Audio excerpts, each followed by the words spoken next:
Welcome to the Paedeia Education Podcast. I'm Dr. Berney. And I'm Dr. Richard. And Richard, we just recorded our first official podcast for Paedeia. It was a long one. I hope everybody's excited about this as we are. I'm so happy that we've added this podcast to our repertoire. Yes. We've been talking about it for a long time, but we finally did it. Right. And we started off with a bang. This podcast was a longie. Longie. It was almost just under 2 hours long, but we had the opportunity to interview Dr. Wendy Bradshaw. I hope you guys enjoy the podcast. I know that we enjoyed talking with her. We have a lot more to talk to her about. Right. And we are definitely going to have her on again to talk some more. Right. She's agreed to come back to talk about some specific issues in more detail. Yes. We're really excited about that. So please stay tuned. Yes. And you're going to find all kinds of things in the show notes. We're going to post links to different things, some of the things that Dr. Bradshaw is working on, including Opt-Out Polk and the Opt-Out Florida Network. We're going to put up those links and some other things. There's great resources there so that any of you who are interested in opting out, basically that means opting out of standardized testing or some of the standardized testing that's happening in the public schools nowadays. There'll be plenty of information there for you. And I have. This is Dr. Richard. I have decided to opt out. I'm pretty sure my daughter will agree. She's a junior in high school, and so if you have any questions about opt-out, or if you're considering opt-out, if I can answer any questions or discuss it with you, I'll be happy to talk to you about it. So please let us know. Yes, and definitely get into the Facebook pages, because it's just incredible how much information is out there. But I hope you enjoy the podcast.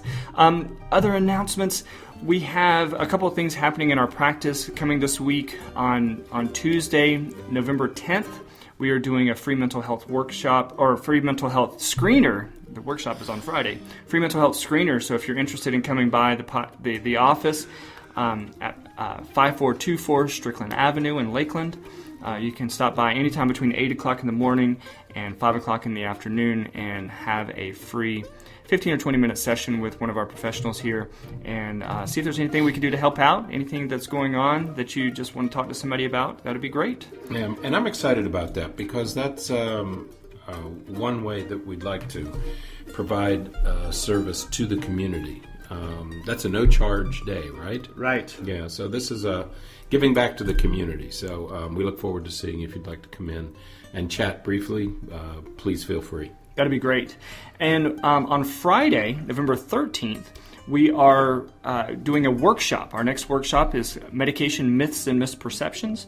We will be doing that in Bartow at the Florida Industrial and Phosphate Research Institute in their library, the same place that we've done the last couple. Right. It's sure to be a great workshop, because we're going to talk about the 4 broad classes of medications. Hopefully be able to answer lots of questions for you, and we're certainly going to provide information about the 4 broad classes of medications: anti-anxiety medications, mood-related medications, so the antidepressants and the mood stabilizers, ADHD-type medications. I've been calling it the stimulants, but I think we're going to include in there the non-stimulant-based medications for ADHD as well, and then, of course, the antipsychotic medications, which are increasing in use, especially in children. So we definitely need to talk about it. And once again, bring your questions. We'll be happy. We leave time at the end for questions. So if you have questions about medication, either your own or for your children, please come equipped with those. We'll be happy to talk to you and answer any questions we can. Yep. If you're a mental health professional, we'll be offering, you'll be able to register for CEUs. So you can get 3 CEUs for that. It's $30, but we'll give you the certificate that day, and we register it with the state so that you get those credits right away. If you're a teacher and you're interested in it, we will be able to provide you some paperwork that hopefully your administrator will accept to use for in-service credit. In-service, right. So that'll be great also. And if you're just a parent, not just a parent, if you are a parent, you have a lot of work to do too, but we can, again, as Dr. Richard said, we are there to answer whatever questions we can about all of this. And if you're just a person who's interested in it, you don't have a child, you're not a teacher, you're not a mental health professional, but you're wondering about what some of these medications are all about, you are more than welcome as well. Come on in and we'll talk about it. Because we're not just going to talk about medications for kids. We're going to be talking about it for adults as well. So it's something for everybody. All right. So with that, I hope, again, we hope you enjoy this first real broadcast for Paedeia. It was a great conversation. We touched on a lot of different things. And again, Dr. Bradshaw, we just kind of gave her the floor sometimes, and she gave us lots of information. So lots of information, and is passionate about it. So please tune in. Yes. So until next time, stay tuned, keep listening, and there's always going to be more stuff to come. More to come. All right, bye-bye.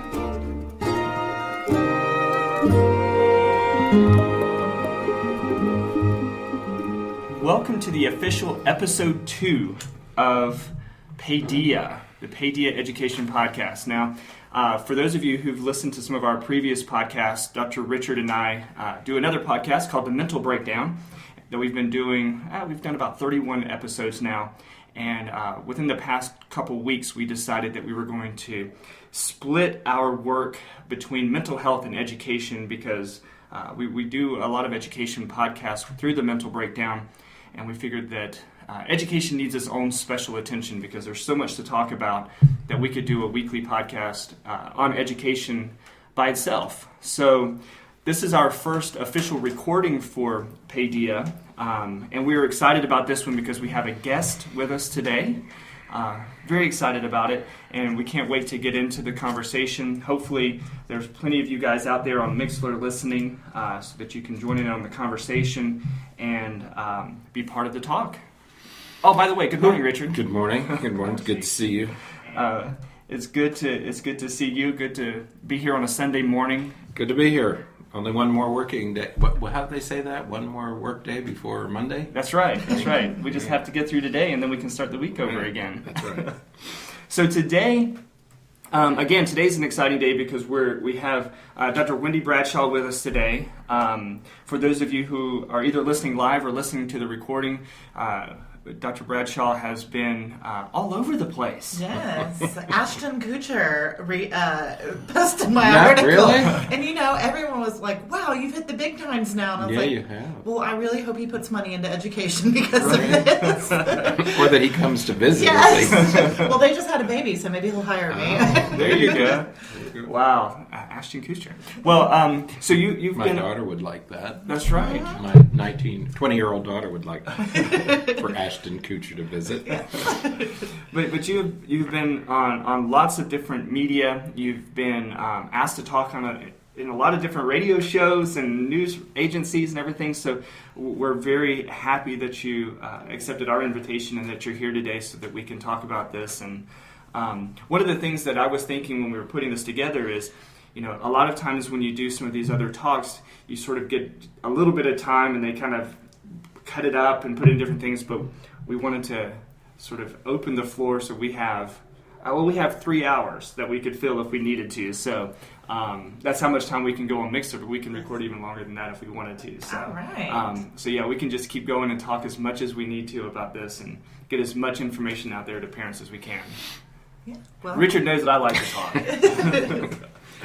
So let's start with just talk a little bit about you. Tell us a little bit about your background, your education, and all that kind of stuff. Okay, well, I am the daughter of a teacher who taught here in Polk County for 38 years. I went to Jesse Keene Elementary, which is one of those bottom 300 schools, and it has been since they instituted school grades. However, I did manage to succeed and get my PhD with a foundation at a school that would be considered failing. So I think that's one important point to note, that there were excellent teachers at that school. Absolutely. And there still are. Yeah. Who worked very, very hard. Who worked very, very hard. We did a project there 2 years ago over the course of a semester, and those teachers work like dogs. Yes. They're absolutely tireless.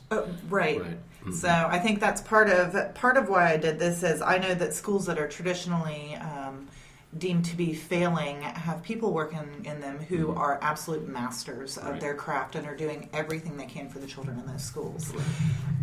So after that, we my home was actually right over the line in Hillsborough County, so I attended middle school and high school in Plant City. So yeah, go Raiders. And then I attended Polk Community College. It was still Polk Community College. Got my liberal arts degree and transferred into Florida Southern. So I got my initial teaching degree. I did a triple major at Florida Southern in special ed, elementary ed, and pre-kindergarten to primary education. And Florida Southern has since closed their special education program. It no longer exists, but it was excellent. All of the programs there were excellent, and they were unique in that they had a lab, a preschool. So you really got a lot of hands-on experience with the children. In the basement of... Edge Hall. Right. Yeah. That's right. And I actually started the first group there. You know, they had traditionally had 2 preschool groups, and I started a third group to pull out kids who maybe needed an extra help. So it was really fun. That's where my differentiated instruction experiences really began. Right. After that, I went into I started teaching at Garner Elementary. Which is again one of those traditionally one of those failing schools. And they hired me because they had a teacher shortage in 2003, or actually it was in 2003. They hired me on as a permanent substitute for my internship because they just didn't have enough teachers.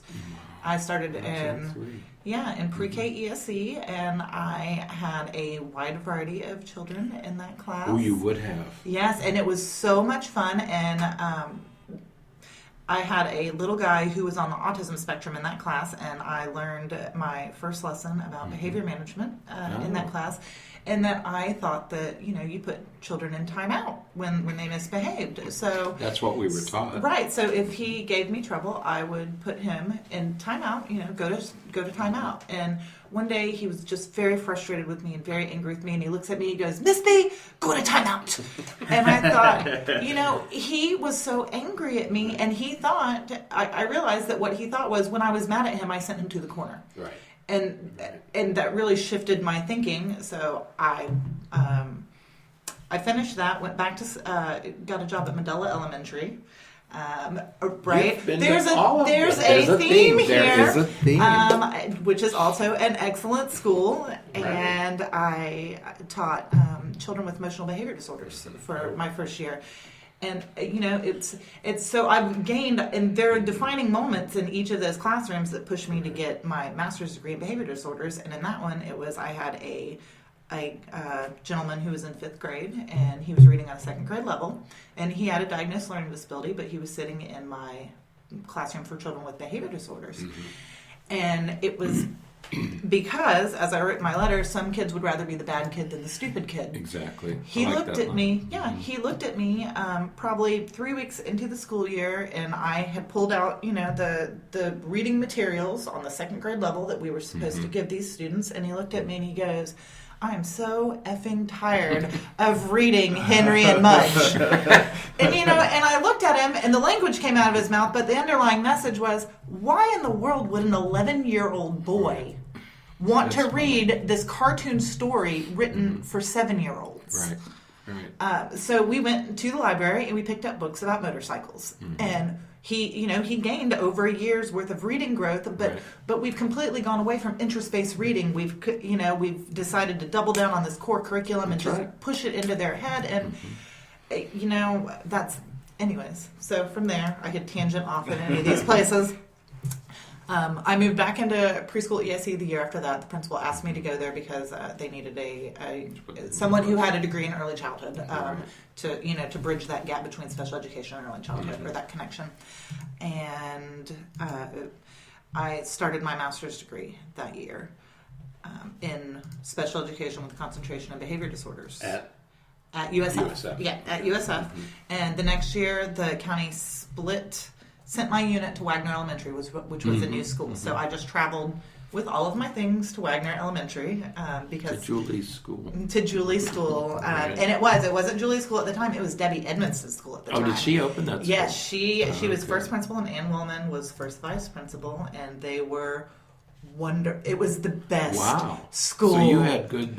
Yes, it good was mentoring. wonderful. Yeah. And my mom was there teaching Was she kindergarten. really? Yeah, my mom was teaching kindergarten there. She had moved from Jesse Keene to Wagner, and then they moved my unit there, and I was happy as a clam. And I taught there. They changed principals, and Lakeland Christian at that point in time was opening a unit for students on the autism spectrum. Right. Mm-hmm. And they asked me to come open it because I had taken a lot of coursework in autism. And to be honest, they paid me better than the public school system would have. That's right, that unit. So I went there and I started them out for a year. Mm-hmm. And then Julie came to Wagner and I came back to Wagner. Right. And, it really was wonderful at Lakeland Christian. It's just my heart was in helping kids who were traditionally disadvantaged. Or I thought that they really needed a skilled teacher. Mm-hmm. So I came back there and taught there again. And then USF offered me a full tuition ride if I came and worked as a graduate assistant for them To do your doctorate. to do my PhD. Yeah. So I went that that was an incredible deal at that point because that can run you into the hundreds of thousands of dollars. Yeah. So we worked through hours, right? You worked, what program? What department? it was the Department of Special Ed at In USF, Special Ed. And they've changed it now. They've restructured the college. They've restructured the entire. But yeah, there was a Department of Special Ed, and then I did 2 cognates, one in early childhood special education, and the other was in program evaluation. So, I learned in depth how to evaluate educational programs. It was offered through the Department of Educational Research. Right. So I feel that maybe that was part of the interest of my letter is I didn't just write it as a frustrated, teacher or a frustrated mom. I wrote it as I actually do have a background in evaluating what's going on, and so here we are. So then, now wait a minute. So then you get your doctorate. I did. And then? I mentored teachers as part of my doctoral program. Right. They sent me out to the schools to provide support, and I came back to the schools when I finished my coursework. I came back to Wagner Elementary. Julie called me and said that the prior teacher had left for personal reasons, and asked if I would be interested. And I was just writing my dissertation at the time, so I came back, and I love it. I love, and at that point I was in the kindergarten to second grade unit, and I loved it. But there are a lot of issues with how children in those primary grades are handled across the board. And then you add in children who have disabilities to the mix. So if students in general education are struggling, it's that much more for the students with disabilities. Right. We do a lot of talking about that population because, we tend to think, and I think a lot of parents and educators tend to think that that's such a small group of children. But, statistically, we're talking about around 20% of the student population. So any classroom you have, there's going to be a couple of kids with some of those behavioral issues, some of those emotional issues, and we don't really think about how big of a population that really is. Right. Well, and if you add in early childhood, there's such an uneven trajectory of development. Everybody develops, but they do it at their own time. So the children who would learn to read perfectly fine at 6.5 years of age are all of a sudden labeled as deficient because they can't do it at 5. Right. So it makes that population look even larger than it is. Exactly. Yeah. We were talking about it the other day because my early training was with a psychiatrist named Dr. Archie Silver. A hero. I mean, he was a wonderful person, and when he did a lot of work with education. His co-author, he wrote this book called Disorders of Learning in Children, and his co-author was a school psychologist from New York, and he had this program called Search and Teach that they had developed back in the 80s, 70s, 80s, somewhere around there. This guy was he was in his late 80s when I started working with him, and he retired in his 90s. He was an amazing guy.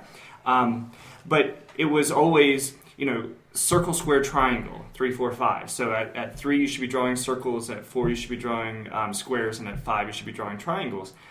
And then we get into the schools and we look at these kids who are expected to write sentences, and I'm thinking, they should be drawing triangles. That's what we should be working on with these guys. We shouldn't be trying to get them to write print and write their names and everything. And now, of course, writing paragraphs. In kindergarten. In kindergarten, which is completely insane. And if you look at any of the research on writing, developmentally, they should draw pictures with details first. Right. And now they're expecting them to write sentences the third week of kindergarten. Right. Let them get hair on their people's heads in their picture first, please. Right. What about a neck? Let them make their doghouse, and really, exactly. You have to add detail to the pictures and get your mental map going before you can translate that into oral language and then into written language. That's a lot of steps they're skipping. Exactly. But yet, when they can't do that, they're labeled as deficient. Yes. Even if they're within the developmentally appropriate range yes. There. It's unbelievable. So.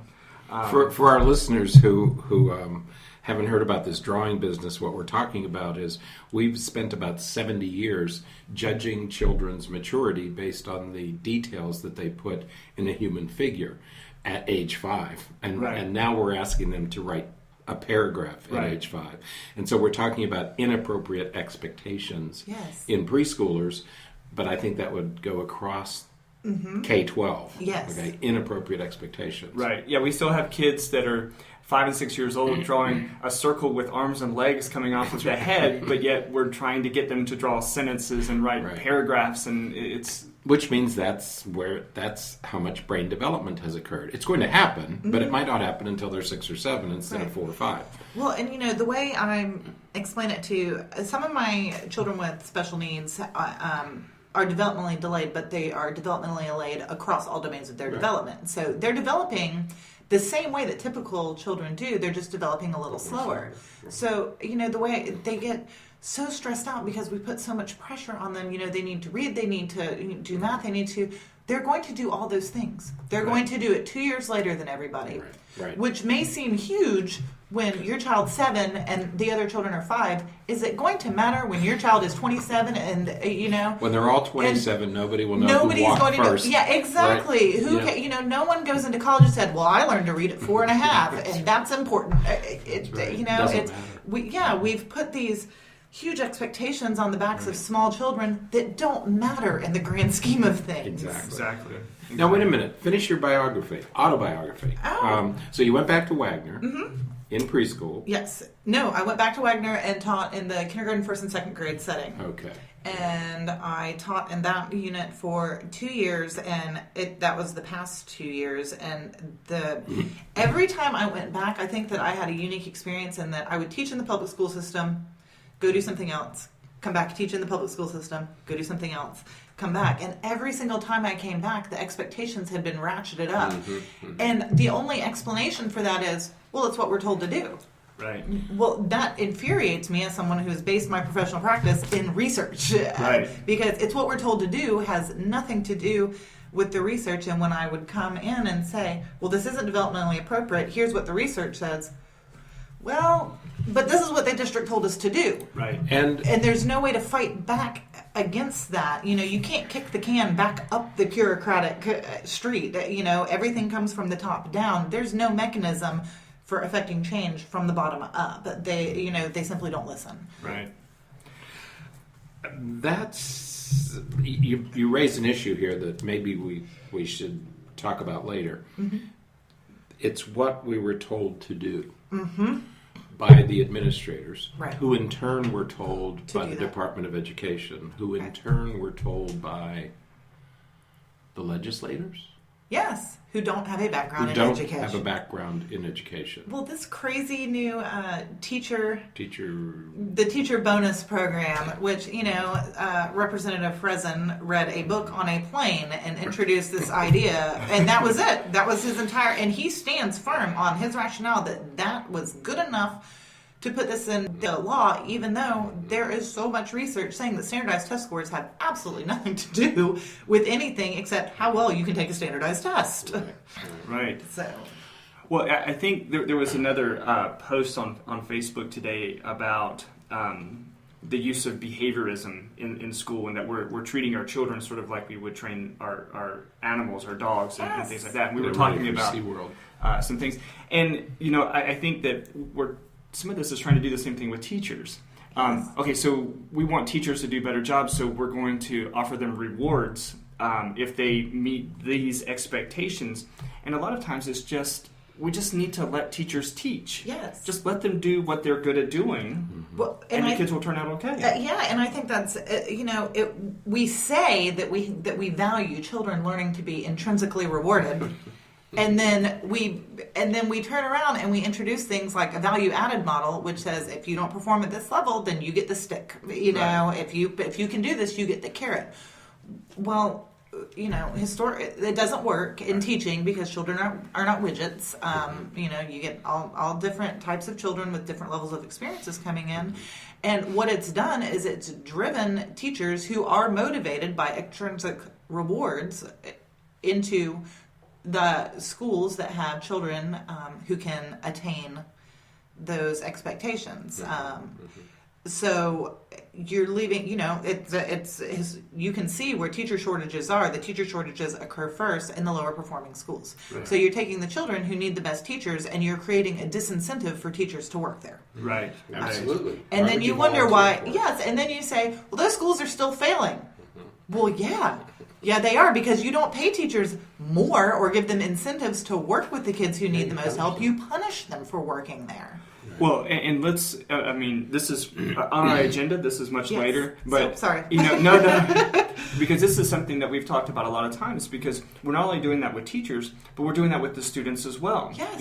We're creating the magnet and charter schools that tend to pull those really strong students out. Mm-hmm. And so we have these high succeeding schools. They're doing very well, but then with the schools that those students came from are struggling because those schools are now left with what? Well, and I've seen it compared to picking teams.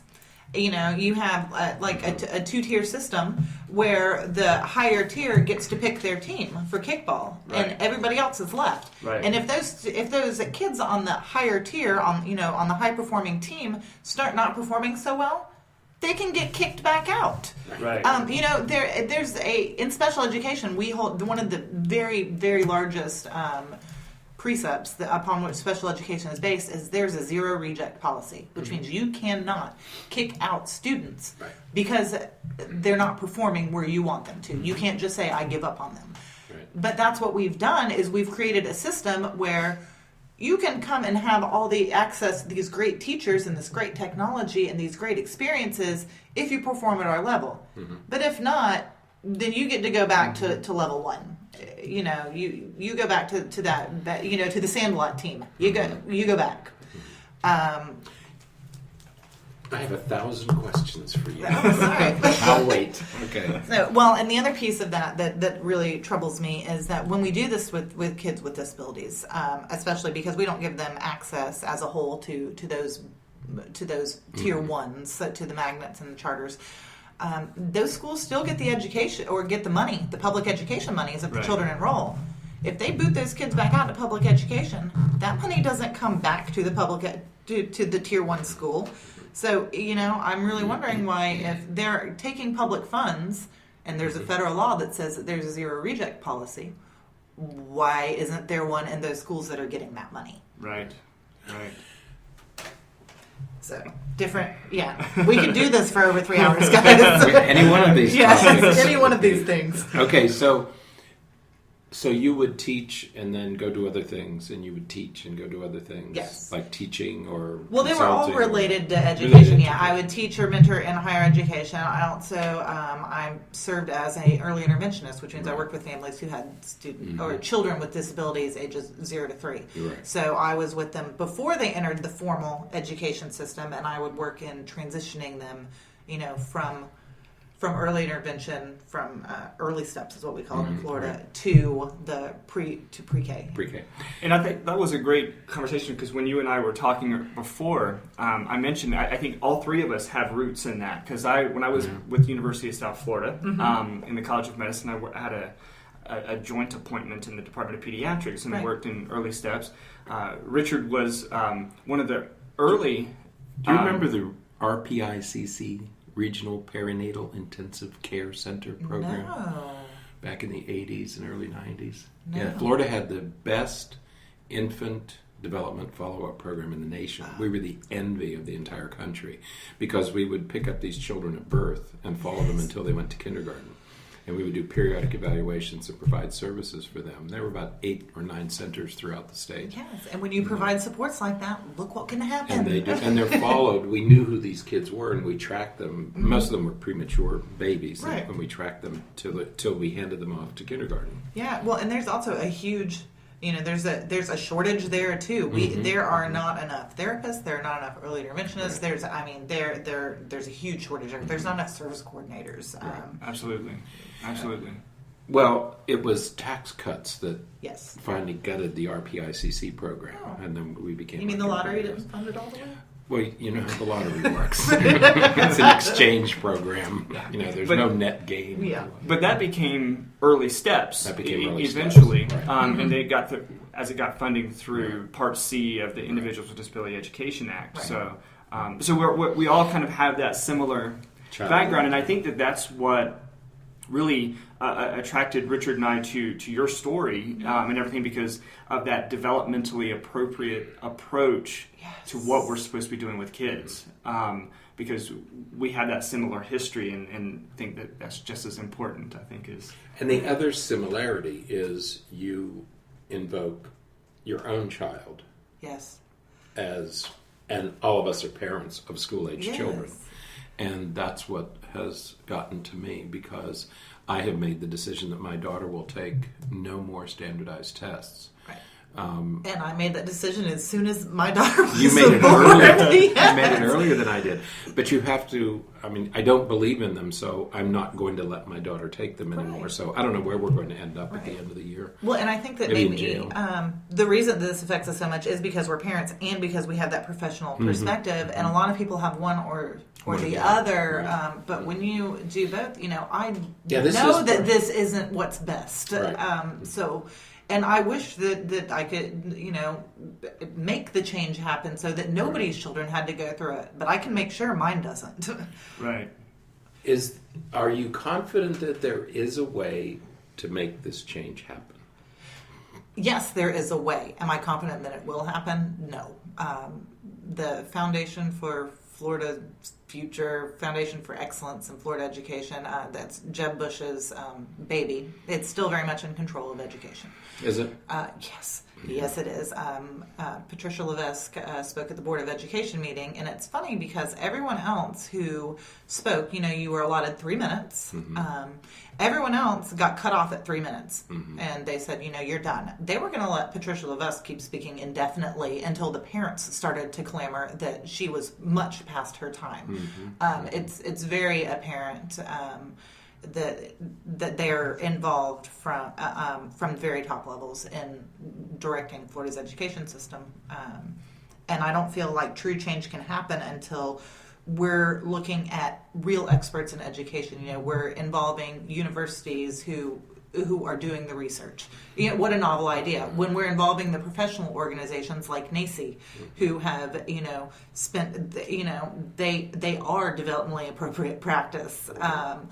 And we're not making any connections to them in education. If we want to do what's best for children, and, the law is ESEA and, IDEA, both of those laws are written to say that we will use evidence-based practice.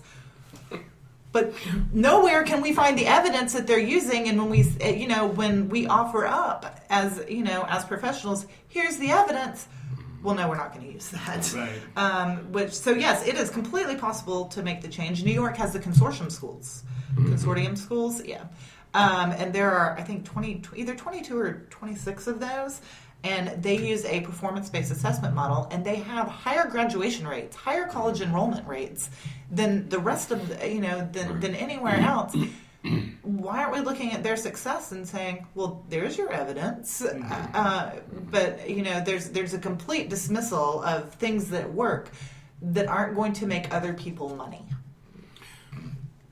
When you have a system that's driven by non-professionals, do you think I'm not a conspiratorial historian? No, and I hate to, coming across as a conspiracist. Right. But there is a lot of money in tests. It costs, I think the last figure I read was it's $44 every time a student takes this FSA. Well, if 70% of the kids fail it and it costs $44 every time they take it, there's a whole lot of money being paid out there. And then when children, when they fail, according to these cut scores that who knows who determines them, then there's remediation. They have to go into intensive reading, and they have to have a core curriculum that the state of Florida has to buy, or the districts have to buy, and then they have to, and the more kids you have receiving remediation, the more money gets paid out. When you have students, who fail the FSA or traditionally the FCAT, then tutoring kicks in, and all of these independent organizations can sign up to provide that tutoring, and they get paid for it. Right. There's a lot of money in kids failing, and not so much money in kids succeeding. Right. Mm-hmm. Yeah, I think it was great that you touched on the fact that we forget that there's money in the testing, but then there's all the materials, all the everywhere you go, there's posters and things on the wall that are being sold and that the school system buys to promote the test, to say, to try to make them look friendly, so that the kids aren't so anxious about it, but yet there's the constant reminder that the tests are coming on the walls and everywhere. Yes. But those are all materials that have to be bought. Right. Because it's marketing, it's all that. So all of that goes into those costs. And curriculum, curriculum is a huge deal. Teachers used to be able to, to evaluate where their children were when they came for the school year and determine what their interests were, and then design a curriculum that met their standards. And determine their own interest-based way to teach that. So, if your kids really liked dinosaurs one year in kindergarten, but dinosaurs are a big thing, you're not allowed to do that anymore. Now it is, here's this curriculum that the district bought and paid for, so you can only teach out of it. And I'm sorry, dinosaurs aren't part of that curriculum. So so it's not interest-based, but people forget that curriculum didn't appear out of nowhere because some publisher felt goodness in his heart and gave it to the district. There's a lot of money in that curriculum. And if the students don't do well with that curriculum, then they go to, then they get interventions. And you have to pay for intervention materials. Right. So there's a lot of money in this curriculum and assessment, focus of the schools. When I thought the mission seems to be is said to be standards. Here are the standards. Right. And we want them to be college and career ready. Mm-hmm. But if we really wanted them to be college and career ready, why aren't we talking to the college professors and determining where the weaknesses are? I'm a college professor, and I shared with you guys last night I had to grade a paper and actually write a comment that said, please don't use all caps in an academic paper. Mm-hmm. There were a lot of facts in that paper. It would have met the rubric, for a 5-paragraph essay any day of the week because all the content was there. It was not written well when you talk about, the actual English language. It was just a lot of facts that were put together. And not in any sort of cohesive way. And that's because I've been reading, because I'm focused on the early years, so I've been reading more about how this is playing out in the upper grades. Mm-hmm. And it is English professors, or not professors, English teachers are very frustrated because they're not allowed to teach the basics. You know, they're not allowed to teach. They don't really teach grammar anymore. And if you don't read high quality literature, then you don't know what beautiful writing looks like or persuasive writing really looks like. So the papers that I'm getting, a lot of them are, you know, look like they were written to pass a standardized writing test. They were. Yes. Because that's what we're teaching. So let me go back to this Common Core and differentiated instruction. Right. Okay. So at some point we decide to move away from differentiated instruction. Mm-hmm. Even though it's still part of the teacher evaluation, the teacher should differentiate instruction. So they're supposed instruction. to differentiate. Well, on the evaluation, they're supposed to differentiate. If they do it in the classroom, then they're told they're not teaching the core curriculum. That's my question. Yes. That's the question that I have. And you, as you say, you were in both worlds. Mm-hmm. As a teacher, how do you differentiate when you're supposed to be on the same on page 5, on day 5. On day 5. You can't, is the answer. And so that is one of the major driving reasons that, that I wrote that letter and that I decided I just couldn't do it anymore. Because I would go into these classrooms where I was, I worked with my students and they were at a place where they could be successful in an appropriate general education classroom. Mm-hmm. But when I would go with them out to these classrooms and work with the teachers would say, but I'm not allowed to do that. That's what I keep hearing. That they're not allowed to do it. They're not allowed to do it. So they can't differentiate on interest because they have to be on page 5 on day 5. There's no room for the children's interests anymore. The curriculum has decided what the children should find interesting. Right. So it is not whether it's interesting or not, they have to master. So it's not differentiated by interest anymore. And it's not differentiated by level anymore because children don't just come, they have the core curriculum materials and then they have intervention materials. But even those intervention materials assume that all these children need extra help the exact same way, which is ridiculous. Yes. Mm-hmm. So, for example, I have one of my good friends is a second grade teacher. And she was very frustrated because she has children with fine motor difficulties. There are underlying medical reasons for the fine motor difficulties, she's told me, and she has centers in her room. Well, now they've decided that you can't, that even the centers have to follow a very specific format and they have to be rigorous. Well, she has an occupational therapist that comes into her room, and the occupational therapist said, these are not appropriate for these students. We're working on this skill, which is still, fine motor control, but due to an underlying medical, problem. And so she goes to the administration and she says, the occupational therapist, who is a professional, says, I need to change these centers so that they will be more appropriate for these kids. And he said, well, no, they're not rigorous enough that way. Well, simply making something hard doesn't mean that it's good educational practice. But if you have administrators who don't have a lot of experience in the classroom themselves, because at this point I think that you can be a principal with 3 years teaching experience, and you don't have, it used to be that you had to go across grades to get a sense of what it was like in all the grades.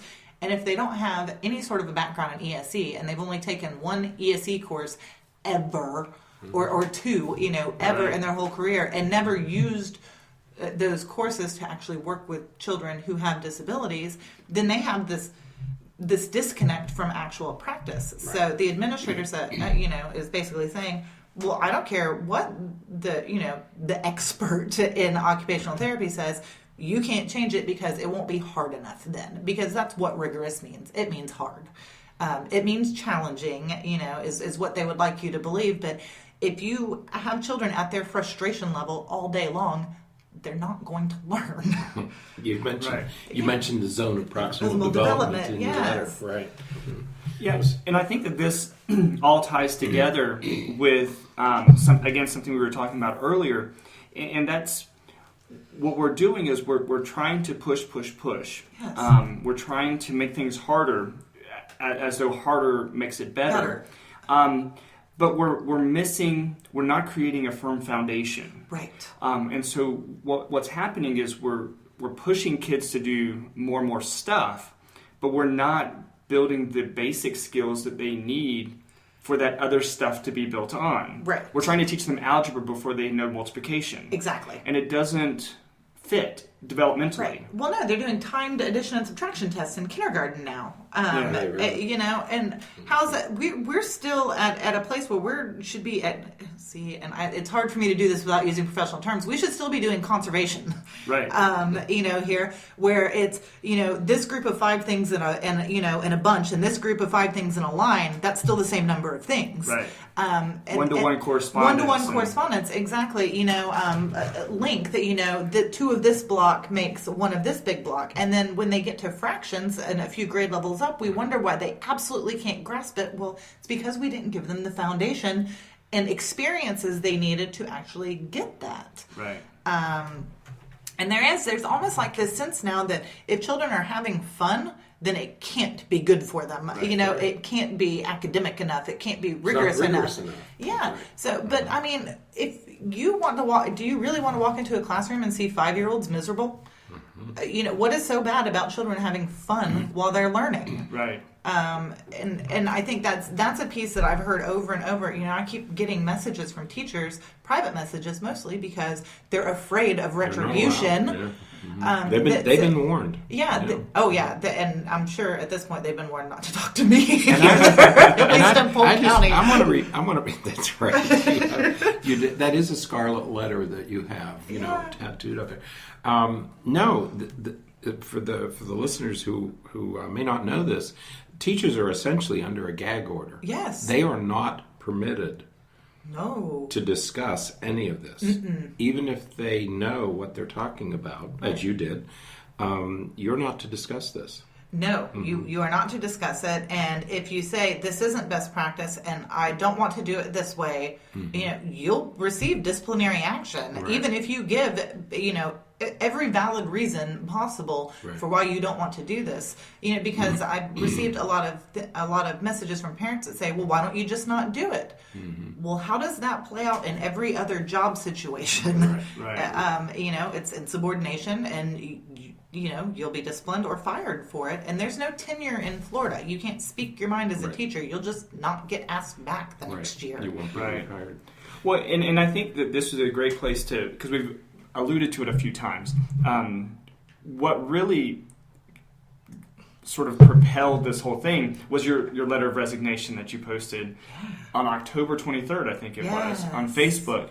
I looked at it this morning, and this is just from your Facebook page. It's had 79,000 likes now. Just the other day I looked and it was at 69,000, so it's at 79,000 likes now, and it's been shared over 71,000 times or something like that. Yeah. There's 10,000 comments. My 16-year-old daughter aspires to that many likes on her Facebook page. It's the most likes I've ever gotten. Yeah. Well, what's fantastic is that a lot of the comments and stuff are teachers and parents saying thank you for saying these things, but they're, you know, you can feel the What do I do? the concern of I don't want to say too much. I don't want to throw too much support there, because if I do, if somebody else sees my Facebook page, Can't do it publicly. I'll get in trouble. Yeah.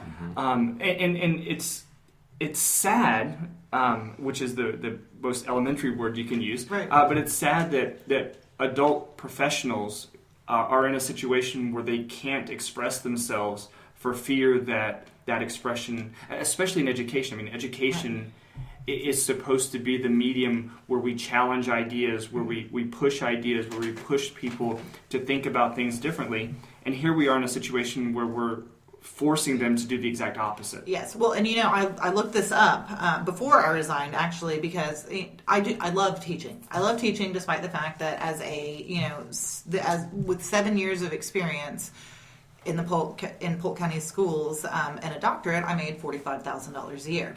So I was not doing it because I was cashing in. Right. You know. So I looked up First Amendment, you know, your First Amendment rights as a teacher, and there's a precedent here, and it's Pickering Pickering v. somebody, and Pickering was a teacher who complained about that money was being spent towards athletics and neglecting, supplies that the school actually needed. Right. I think they were building a new school, and the classrooms would only have 3 walls. I mean, they were really just gutting the system to pay for athletics. Right. So Pickering wrote a letter to the paper complaining about this, and he got fired for voicing his concern. And he actually won the case, but the precedent legally here is if what you say disrupts the system in which you work, then you can be fired. Well, there's no way to change the system in which you work unless you disrupt it. So it is really a catch-22. You can be fired for saying this is wrong with the system simply because it disrupts the system, right. even if the system needs to be disrupted. Mm-hmm. So, I mean, teachers, they say, well, you're not speaking up. You're not speaking. You can't. You will be fired, and people have mortgages. Right. It's not like you can take your teaching degree and just move right into another occupation. You trained for that job. You trained for that career. And it's really hard to walk away from it, and there aren't a lot of educational-related enterprises that would hire all of the teachers that would quit if they could. Right. Or all the teachers that have quit because of this similar situation, similar feelings that you have. Yeah, and I've got a lot of messages from them. Right. I left for the same reason, and it seems almost that the legislature and the Board of Education and superintendents, everyone is saying, well, we don't know why we can't retain teachers. Well, You're not really asking them either, are you? There's not even an exit survey anymore to ask why you're leaving the system. Really? Well, yeah, they're not anymore. There used to be. Right. But no, they don't even have an exit survey anymore to ask why you're leaving the profession. So that kind of gives you a sense that they don't care. That was the whole reason I posted the letter to Facebook, is because I asked if there was an exit survey, and they said, no, we don't do that anymore. Well, but it doesn't matter why they're leaving, because nothing's going to change. I mean, right. You would only get that information if you plan to use it to make systemic change. Which they're not doing. They're not going to. Doesn't matter.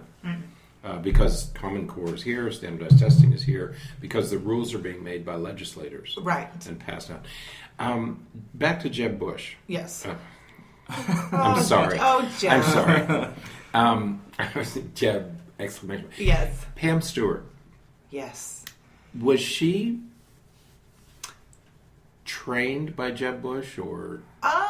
No, I don't. Is there a connection? So. I'm not sure if there's a connection there. I haven't gone far enough into it. What I do know is that Pam Stewart's biography, because you can only find a very canned, scripted biography, says that she started teaching, that she was teaching in either 1975 or 1981. Right. So I believe those are the years. She taught 5 or 6 years.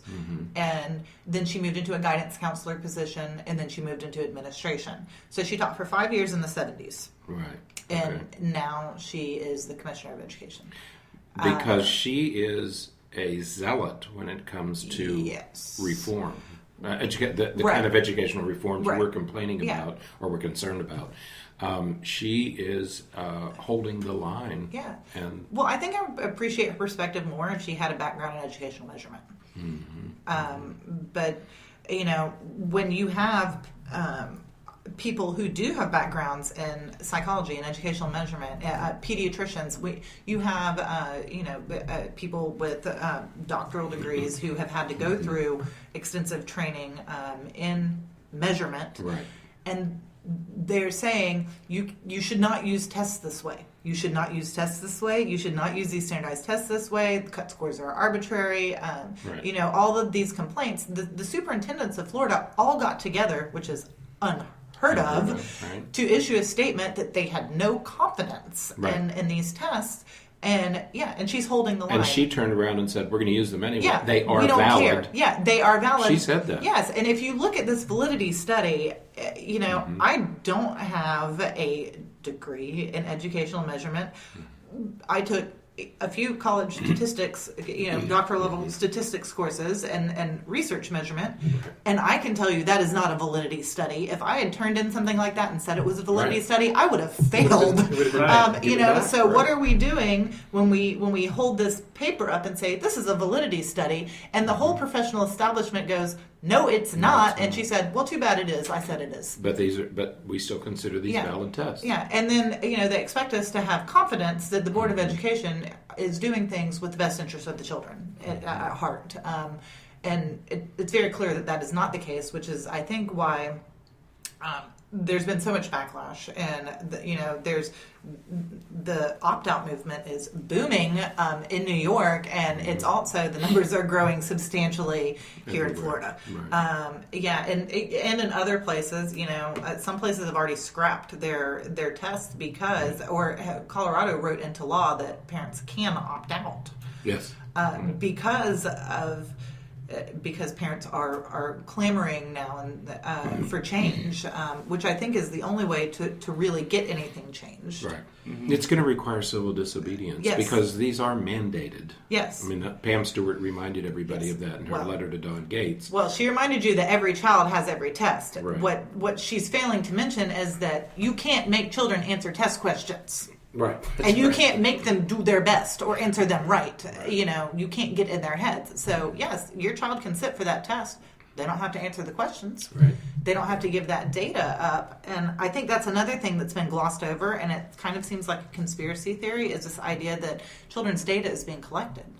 But it is being collected. They've given surveys. They give surveys to middle schoolers and high schoolers in the middle of class now. I know it happened in Seminole County. And they ask things like, how many TVs do you have in your house? And they give that during the middle of class. If you have a device, if you have a phone, or, then you can log into this site and let's do the survey right now.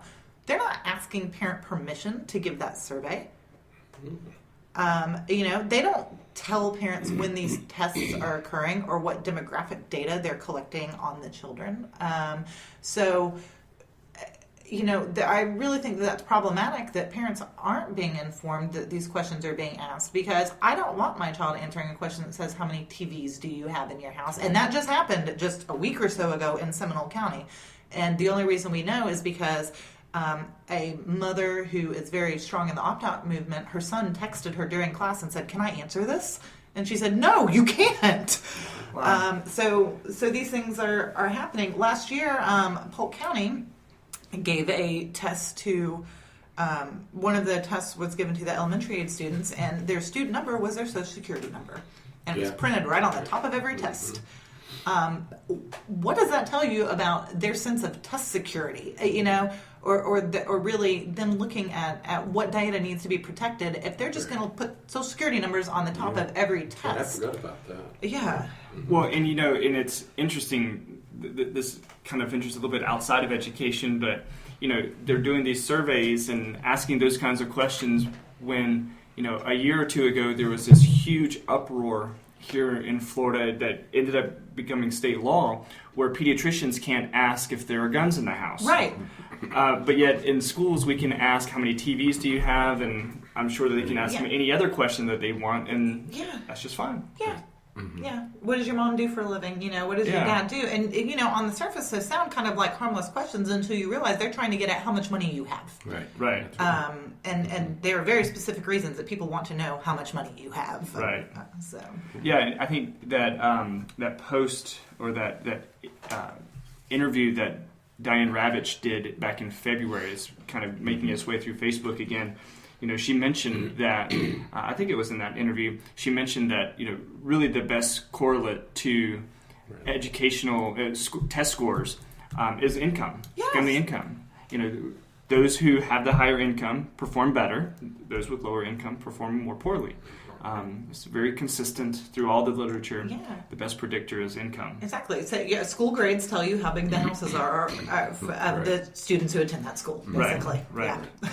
And we have to use quotations. We try to fix that with the idea of magnet schools, but by bringing in the stronger students to lower income areas, But look what's happened to that. Yes. Most of those neighborhood kids don't even go to school to their neighborhood schools anymore. No, they're bussed out, you know, and that actually happens. The school I taught at had students being bussed in from 3 separate communities. They're taking 45-minute bus rides in the morning when literally one of those neighborhoods has a school across the street. Right. And they cannot walk across the street to their neighborhood school. They have to be bussed, 30, 45 minutes to a school in a neighborhood where they do not live. Mm-hmm. And the closest bus stop is a mile away. Right. So if parents want to come meet and they don't have a vehicle, they would have to walk down the road a mile. And there's not, it is not, right. it's so, and then we say, well, why didn't the parents show up for the conference? Because they didn't want to walk 2 miles to talk to you for 30 minutes to tell you that your child has problems. That's why. They didn't want to walk for 2 miles, then take a 3-hour bus ride. Yeah, exactly. And then get to the school. Yeah, because we forget about that. The transit time is so greatly increased when you have to take a public transportation to get to the school. Yeah, we do a lot of evaluations here in our office where folks have to come on the bus.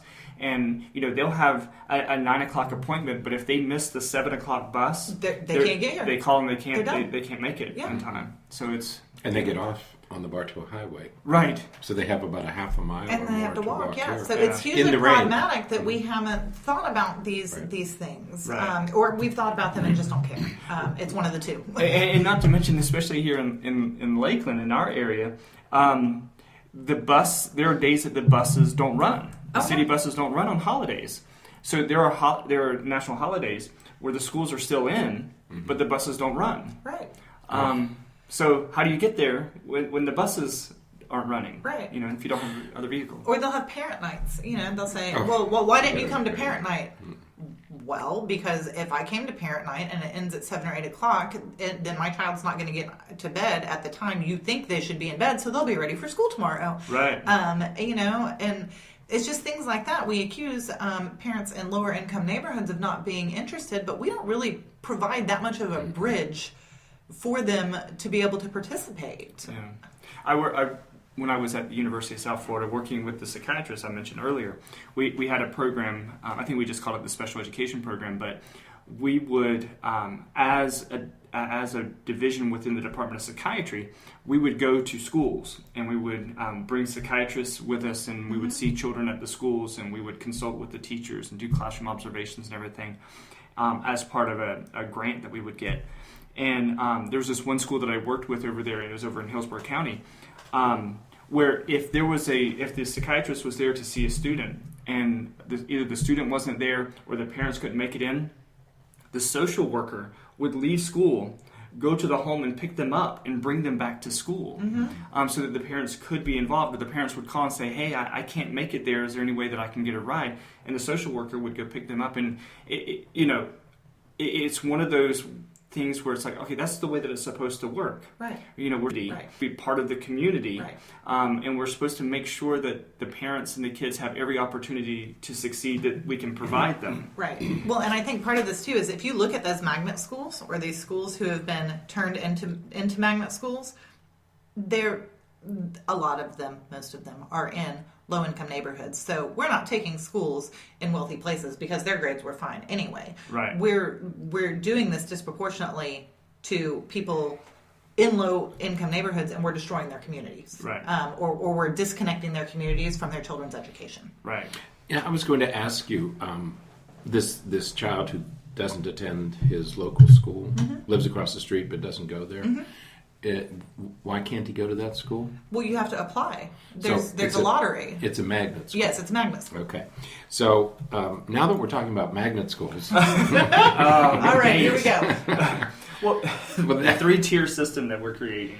No, well, one of the reasons I wanted to talk to you, I don't want to speak for Dr. Berney here, but I would like for parents and teachers to be as irate as we are about the educational system that our country has developed since No Child Left Behind, or since the mid-'90s, but because it really started in Florida It started in Texas under when George Bush was Right. governor, because I lived there during those years. And then his brother thought it was a super idea. And it was such a good idea in Right. Texas. Well, and let's not forget that Neil Bush, their brother, Works for... owns a testing company that Imagine. provides remediation materials. And he's made an awful lot of money Do you know off the of name these of that practices. company? I do not. I could Google it. But so could anyone else. Neil, and this Yeah. is something to think about when we talk about conspiracies. None of this has happened by accident. Right. I mean, nobody's falling off logs here. This is all Right. happening and as we used to say in the Watergate days, follow the money, because this is really all absolutely, this is follow really the all money. about money. So let's go back to magnet schools. Yes. At some point, somebody thought it'd be a great idea to develop magnet schools, and so we now have education by lottery. Right. If you're lucky enough to get in, and they don't have selective admissions policies. No, but they But can they have- kick you out for any reason. They have selective retention Retention, policies. right, exactly. So they can counsel you out or kick you out or throw you out. That was the beginning of the two-tiered school system. Yes. So we have, and it's called the Matthew effect. The rich get richer and all that business. Right. So that was the first step. Yes. That we would create these academies, okay, but only some children could attend these academies. attend them. Prior to that, prior to the 90s and when we started these magnet schools, prior to that, you went to school typically in the school that was closest to your home, okay, and it was in neighborhood schools. Right. And if that school was underperforming in any way, you made the whole school better for all the students who Right. were there. So this two-tiered school system was the start of this problem. Oh, absolutely. And that did not happen accidentally. These were public policy decisions Right. made by decision makers. Right. Okay. Go ahead. So, well, no, and then I was going to go from there. I understand why you would want your child to if they were very interested in science and technology, Right. then you'd want them to attend a school that focused very heavily on science and technology.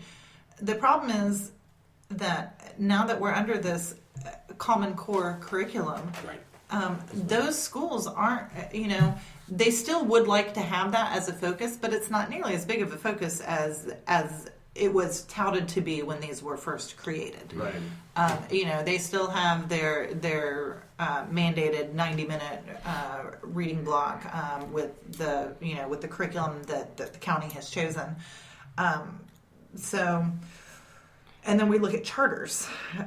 So in magnet schools, they still are completely under the auspices of public schools. Right. That's right. So, and charter schools operate, they're allowed to play a little more fast and loose with the rules. Right. And, we have a huge problem with charter schools failing. And we have private charter school management companies coming in. And even though schools are supposed to be nonprofit, it's funny how much money those charter school management, firms manage to make. And then, so school districts responded by saying, we will only accept charters that are proposing a new and interesting, approach. They have to be significantly different than the schools that the students would attend anyway. So, here in Polk County last year, the school board they denied a school an application because they said it wasn't significantly different enough. It didn't meet the term, it didn't meet the rigor. There's there you that go. word again. Yeah, there's that word again. Wasn't rigorous of the charter application that Polk County had set forth. Well, the charter school petitioned the state, and the state said, no, it's they were in the middle of this battle where the state was going to say, no, go ahead and open anyway. We can override the district. So here are the districts trying to, to make these. And actually, I attended the last school board meeting, and I think it was, I don't think it was Hunt Berryman. It was Tim Harris. Tim Harris represents the north side of Lakeland, and there's a charter that's being approved for a new high school. And he said, my problem with this is that there are empty seats in our high schools already in North Lakeland, and we're just proposing that we're going to take money and divert it to this charter school when we already have empty seats. Right. And he was overridden, and the charter was approved. So, if the schools aren't, it's, the way the money is being distributed tends to be very inequitable, and the performance of charter schools has not washed out to be any greater than those of the public schools. And in some cases, there's a big black hole of data, so we can't even make those comparisons. Right. Mm-hmm. Right. We talked before about this 3-tiered system that we have, and each of the 3 tiers seems to play by slightly different rules. Like you're talking about, what blows my mind, and Richard, we were talking about this the other day. You have private schools. You have terrific private schools, and then you have private schools that are, in essence, places where you can go and do online school, but is considered a private school, and they can get some support and things like that there. But those private schools, students who graduate there get the same diploma. They get a state diploma. They don't take any of these tests. They don't take any standardized test except for maybe the Stanford Achievement Test or something like that. They'll take the SAT and the ACT and those kinds of things.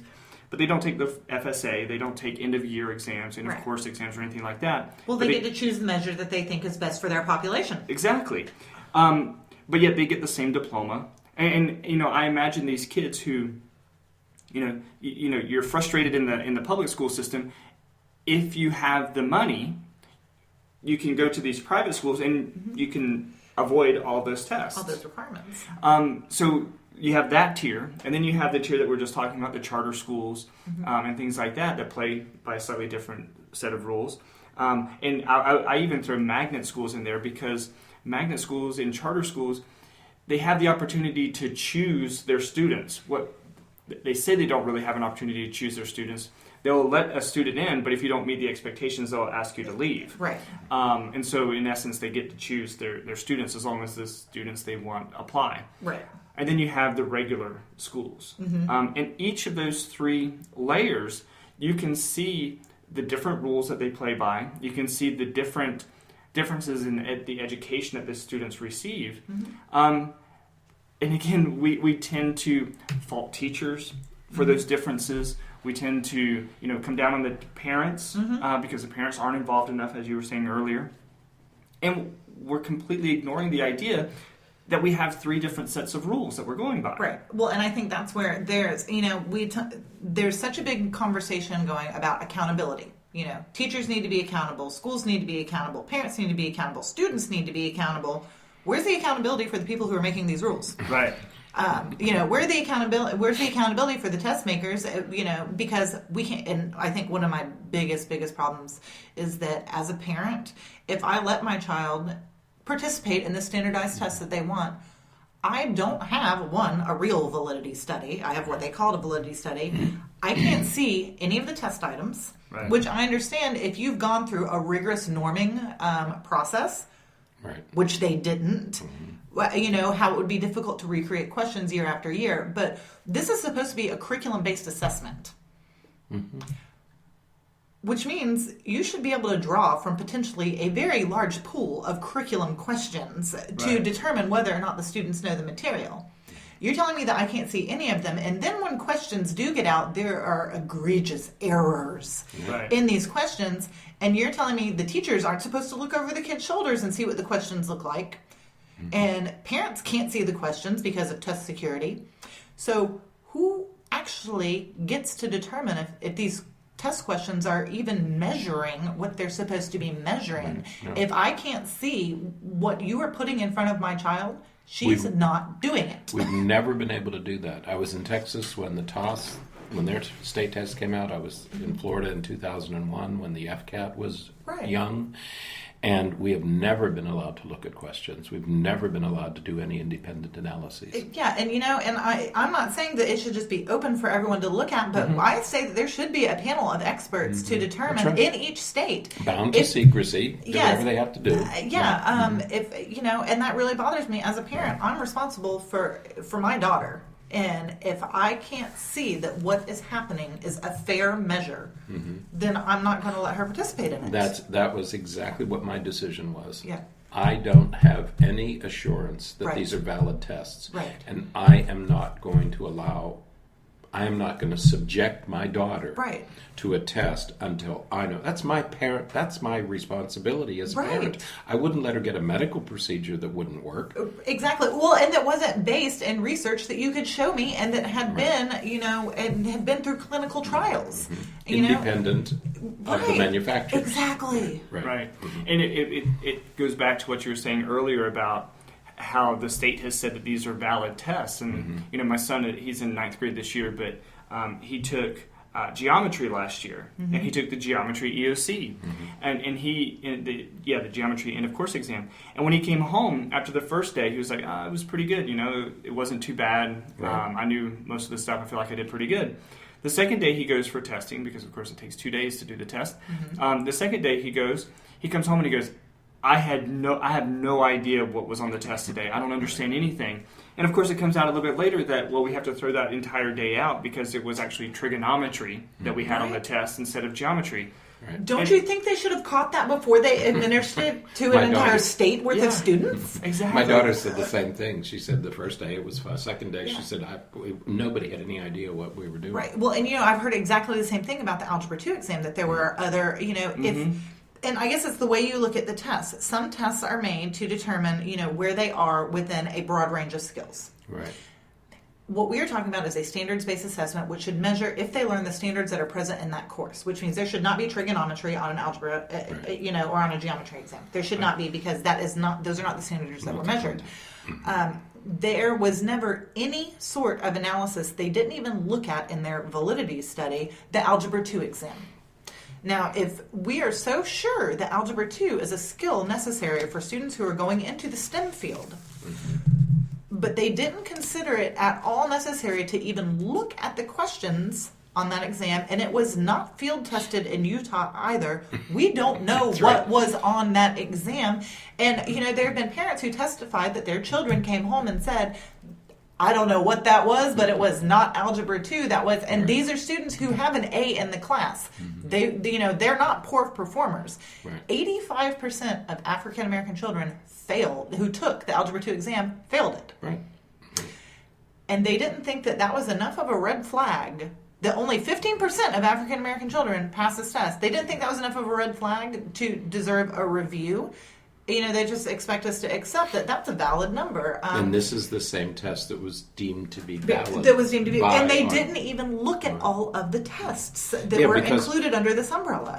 You mentioned Utah. We bought those questions from Utah. Right. They didn't use them. They didn't use those in questions. No, and in fact, because they knew they weren't valid. There was a letter from someone on the state board, I think, who said, thanks for testing our, thanks for field testing for us. Now we don't have to pay for it. So great job, Florida. Right.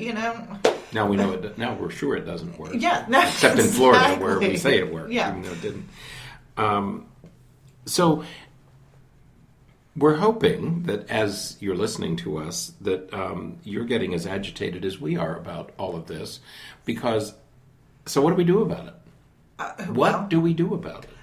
You start agitating for a change. And, it's funny that whenever the Board of Education sat there and said, at the meeting, they said, well, we're sorry. After they were finished playing with their phones and not looking at the parents who were speaking. Wait, and it wasn't just him. It was State Board of Education? Yes, the State Board of Education. Parents was he playing Candy Crush? I don't know. But Pam Stewart was just, she was probably the worst offender. She was staring at her phone under the table the entire time. She rarely even looked up. And, I feel that you should be held to a higher standard. If you're going to hold a public hearing, you should actually look at the public who drove for hours to talk to you.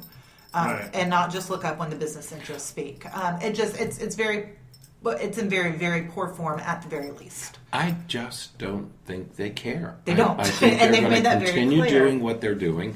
Nobody wants to really make any substantial changes. Right. Changes of substance. Yeah, well, and that's... they don't intend to. No. So there's no reason to listen. Right, and that's what, when we're talking about change, people say, well, what do we do? Well, if you talk to the superintendents, they say, well, there's nothing we can do about it. Don't write us, write the legislators. And when you talk to legislators, they say, well, there's nothing that we can do about it. We're just going to add more laws. Well, maybe you should take away some of the poor laws. Yeah.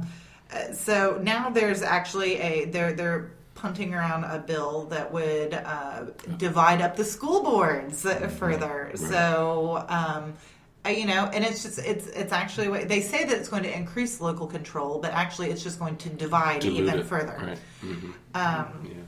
Because, it's very funny, since, not to be a conspiracist, that as soon as all 67 superintendents got together and said, we don't believe in this measure, now all of a sudden there's a bill that says, well, we don't need those school boards like they are, do we? Right. So, it's funny if you consider things in their chronological, and as to how they unfold, the connections that you can make. Mm-hmm. Mm-hmm. Yeah, I think it's...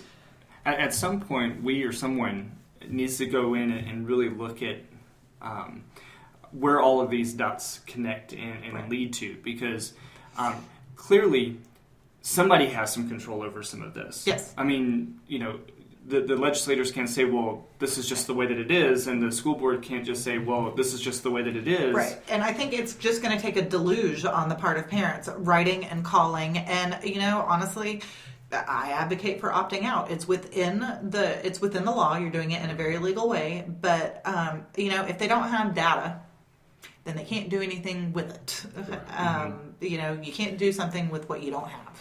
I was I'm a History Channel fan, and so they had that wonderful special about World War I and World War II, the 30 Years' War they call it. Mm-hmm. And throughout they kept talking about the Holocaust, and throughout the whole thing it was, I was just following orders. Yes. I had no control. And as I'm watching this thing, I'm thinking, that's our educational system. That is our educational system. I have no choice in the matter. I have to do what I'm told. Right. And that's where it is. And it's funny, because the vast majority of people who read the letter, or who read the stories about the letter, who watch the news, I've gone through the comments, because it's been very interesting to me to see how people would react. And the vast majority are very positive, and I understand why you did this. I did the same thing. Thank you for doing this. You opened my eyes. My child, I can see what you're saying in my child. But there's a small percentage of people who say that I did the wrong thing, and they fall into one or two camps. You shouldn't have left. You should have stayed and fought. There's no way for me to stay and fight. I advocated to the best of my ability. All I can do is go to my administration and say, this isn't right. If I refuse to do what I'm told to do in my job while I'm employed, then I will very shortly find myself unemployed. Right. And if I had been fired, would people have reacted to the letter? Mm-hmm. Because then it would have just seemed like sour grapes. Right.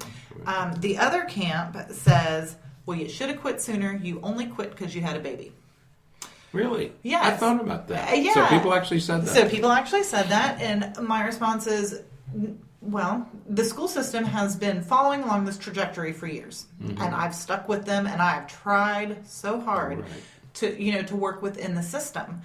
But yeah, there comes the straw that breaks the camel's back, and the straw that broke the camel's back was thinking about my daughter as I held her, walking into that classroom, not even this year, what's it going to look like 5 years down the road if it's this bad right now?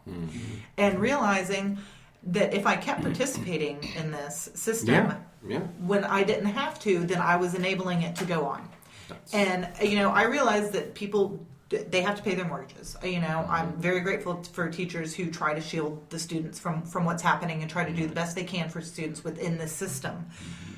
But since I could get out, I did, because I can say so much more now that I'm not constrained within the system. Yeah, we couldn't have this conversation. No. Oh my gosh, I would have been hauled in on Monday for having this conversation. When I talk to teachers, we're very clear not to put it on any media. It's done in person or by phone. Yeah. And they're so vigilant to look around and make sure that it's safe to be talking whenever they talk about it. Yeah, and when you ask, I wrote a letter to Rick Scott, and I wrote a letter to the superintendent, and neither of them were responded to, and I didn't expect them to be, honestly. We have both written and gotten no response. Yeah, but Rick Scott did just issue a letter to teachers 2 days ago. I guess it was released to every educator in the state, because I got forwarded a lot of them with some interesting comments, and it says, educators, we're so thankful for your service. You're helping Florida is going to be the global leader in education. Okay, I'm just going to let that statement sink in. And and I want to know what input you have for me. So he's reacting to something, and that something is general discontent, I'm assuming. But those of us who have written him as professionals with our concerns are not getting a response. So what exactly does that tell you about how much he cares for the concern? So he's just trying to pacify so that he can continue the system as it stands. Well, what would be expected probably is that within a period of time, there will be some kind of release that says that he received some overwhelming support from some teachers about where because who is going to write him unless you support him? Because if you write him that you are not interested in the system that is employing you, you are afraid of pushback. Right. So yeah, it's not like he enabled a anonymous Dropbox for teachers to leave their feedback, because then you might get more of a response. But he doesn't. I don't feel that there's any interest in actual feedback. Only the feedback that will enable the state to keep doing what they want to do. Any elected official at any level who calls for tax cuts is an enemy of education. Period. And I'll stand by that one every time. They are just an enemy of public education, because when you have tax cuts like he's proposing or Marco Rubio is proposing, or he is proposing, or Bush is proposing, that money is coming from fire, police, and education. Right. And, 3 of the systems that we need for our society to continue. Right. Mm-hmm. You're an enemy of education. Yeah. If you call well, it and I feel that the way that the money is distributed also is not. We don't get together and decide. The superintendent of Polk County has a very hard job. I know she does. So it must be very difficult. This is a very large county. She makes $250,000 a year. That's public record. She has. I've heard she has a car service, because you can't drive your own vehicle to work because you only make $250,000 a year. But we have reading coaches and math coaches at all these elementary schools who don't interact with students. Their whole job is to tell teachers how they could do better at reading and math within the curriculum that's already pre-set up for them to teach. And they're not specialists in their field per se. Right. They don't have to have degrees in math to be a math coach, or degrees in reading to be a reading coach. Right. They're just but it's a step on the ladder to become administration. So if you want to be administration, you have to try to be a coach first, and then you move up. Oh. Well, do we really need? And they're doing a study now that's been called. I just read someone in the legislature. It's called for a study. Marlene O'Toole. Has called for a study to see if that is really effective. I feel like maybe we should have determined if it was effective before we put them in every school, first of all, because that is an awful lot of money that we could be putting into actual research-based interventions. It's been shown that ratio, the amount of time that lower ratios of children to adults results in better scores because they can have more personalized attention. Right. So I don't know necessarily that the money is reflecting what research says is best practice for students. So even the money that we have isn't flowing, and I know that it must be a very, very, very difficult job to determine which pots those the monies go in. Since there's never enough. Right, since there's never enough. But I think that more transparency in that process and more reflection on what the returns are would result in better numbers, or in more results, actually. Right. Because the standardized, core curriculum isn't really resulting in student gains where our dropout rates aren't, nothing is going down. No, nothing is. There are no real indicators that what we're doing is working. But we just soldier on and keep putting money in these pots. And it's more than a little ironic that, and I wanted you to talk about this a little bit. Everybody talks about evidence-based instruction. Yes. But the policies we're using have not been supported by research. No. A bit of an irony there. Yes, it's a bit infuriating. Right. Yeah, and Let's use tests that aren't valid, Right. that don't do No. anything, that probably do more Right. harm than good. Let's give teachers bonuses based on standardized tests when that is not Or absolutely. let's punish them based right. on standardized Right. tests. When that's not supported at all in the research. Right. Let's use curriculum materials that are not developmentally appropriate because they have, and they say there's a research base, behind these curriculum materials, but there's really not. No, and it's not that they field tested these materials in kindergarten and determined that's actually a good way for kindergartners to learn. Right. They're just saying, well, we based it on these research studies. Yes, but if you didn't study, if you didn't look at how all of those things you put together actually result in student performance, Right. then that is not research based. I could quote a lot of studies, but unless I'm implementing them with fidelity and I'm pilot testing them to make sure that they work with the particular population that I'm using them with, then it's not evidence-based practice. Right, because there's no clear evidence that a typical 5-year-old can write a paragraph. Right. I mean, there's no research to support that's... No, and what I find interesting is that the curriculum that Polk County is using right now, in elementary school at least, it's called Reading Wonders, and they say it's a research-based curriculum. You can go on the website, and it says that they include these quality indicators, which is not research, but it includes these quality indicators. And when you look at that, they only teach, I think, 31 words, sight words for kindergarten in a year. And at the end, they're only supposed to write one sentence at the end of kindergarten. That's all Reading Wonders requires. Polk County has added on that and said kindergartners need to know 126 sight words. They need to be able to write 8 sentences. Right. So they've already said, this curriculum doesn't meet our needs. We paid a lot of money for it. You have to use it, but you also have to supplement it because it doesn't meet our needs fully. And it teaches letters at a rate of 2 a week, which... Letters. So you have to learn the letters at a rate of 2 a week so that you're done with the alphabet by Christmas, which may work for students who went through voluntary preschool. But the thing about VPK is it's voluntary. Right. So kids aren't coming in at the same level, and you're trying to put all of this information in their head really, really, really fast that they're not developmentally ready for in a lot of cases. Right. And then the district adds to the expectations that are already developmentally inappropriate. So we're saying, here's the curriculum you have to use. It's not good enough. We have to add this stuff on top of it.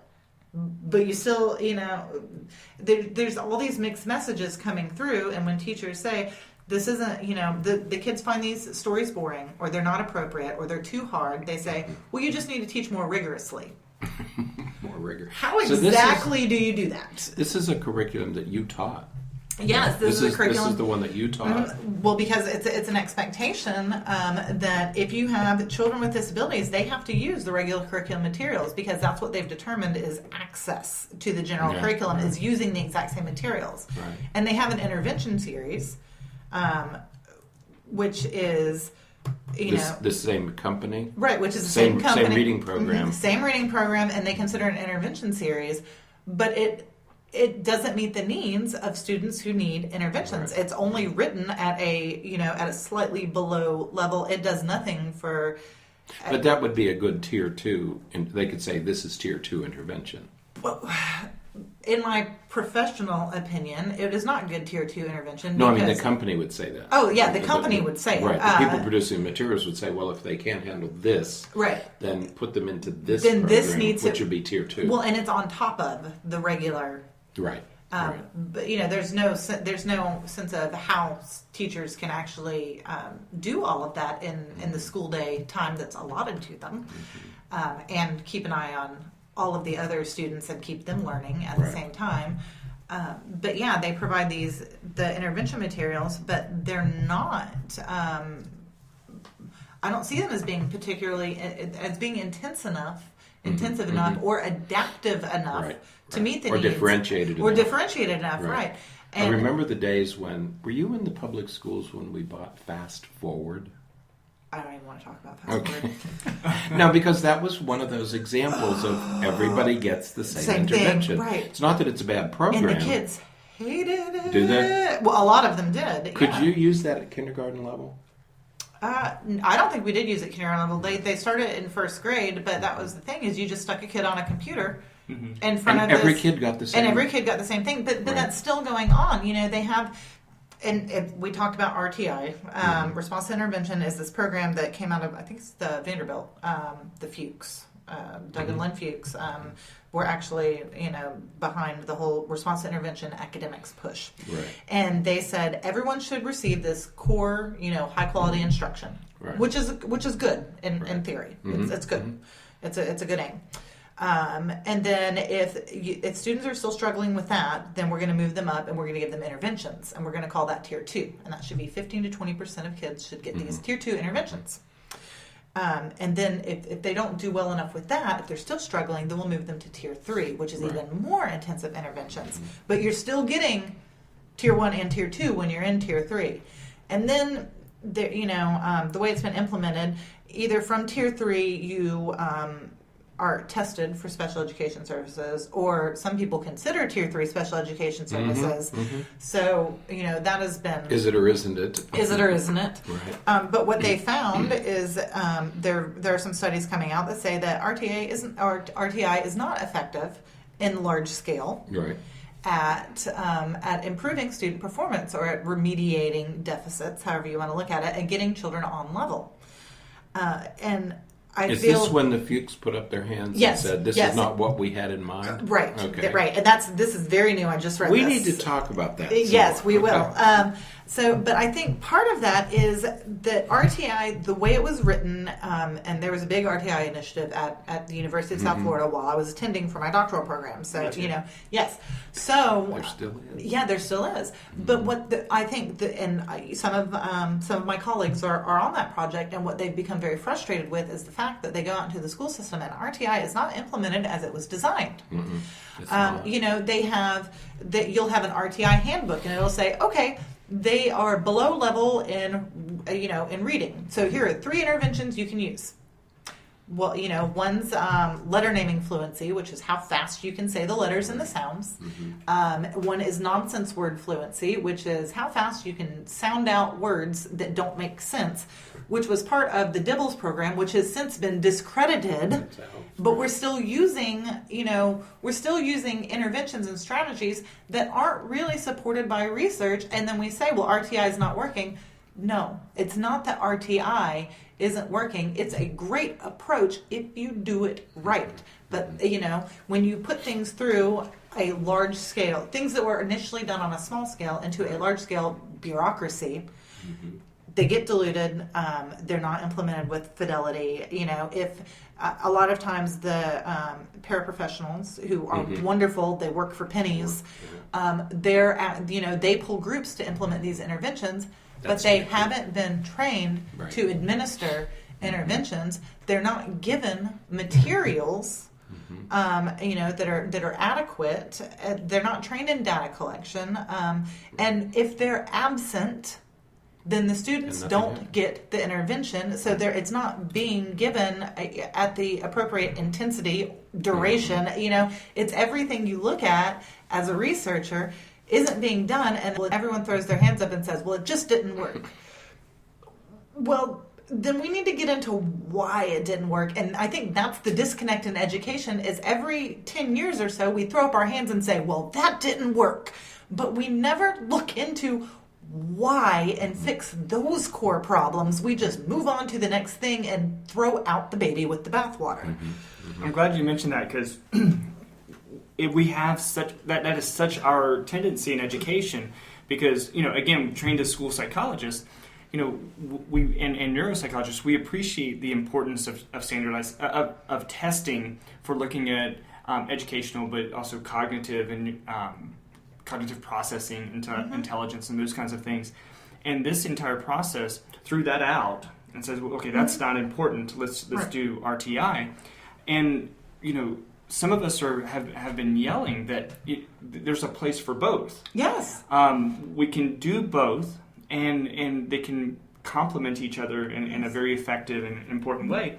And then we have, we kind of talked about it a little bit earlier with the idea of how we behaviorally manage children. Yes. We use very Skinnerian type of approach in Yes. treating children. And so we have positive behavior support, which also has some of its roots at USF. And is not being implemented with fidelity. Exactly. And my statements to people whenever we talk about PBS is PBS was designed to work one-on-one Right. with children and even adults with severe behavioral and developmental problems. It wasn't initially designed to be a school-based program. Right, and what they've called it now is RTI-B, so RTI behavior. So they've taken positive behavior support and made it into, and pushed it into a RTI framework. That is, I don't remember who the gentleman is who does that. There's a, good Lord, I don't remember. I think he's out of Washington, somewhere in Washington.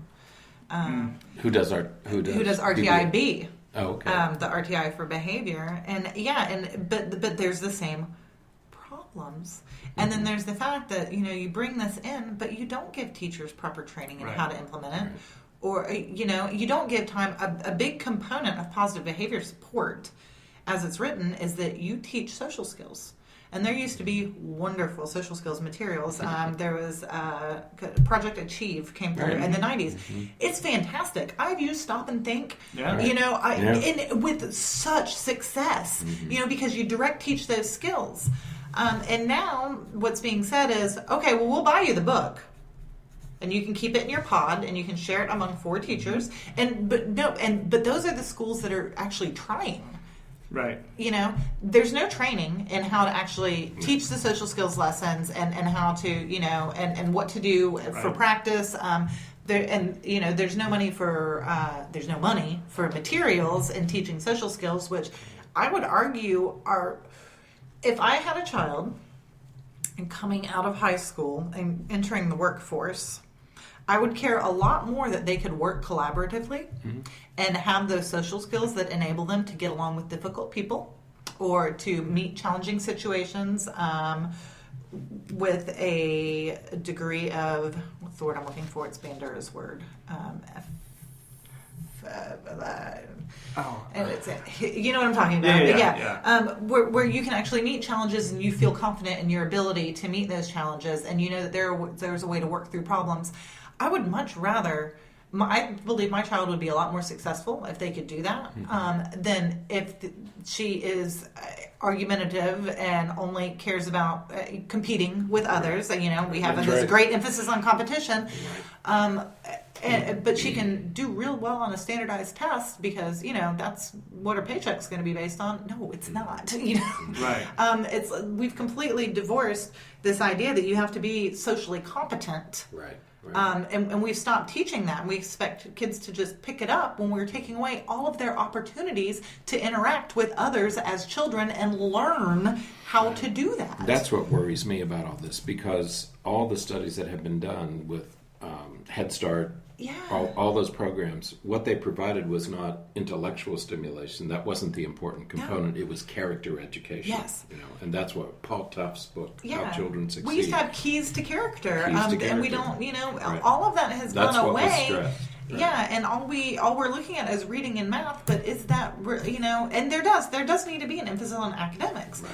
But we've completely overlooked the fact that there are other things that are very important in becoming a successful person. But as you say, if we're teaching kindergarten students 127 words and right.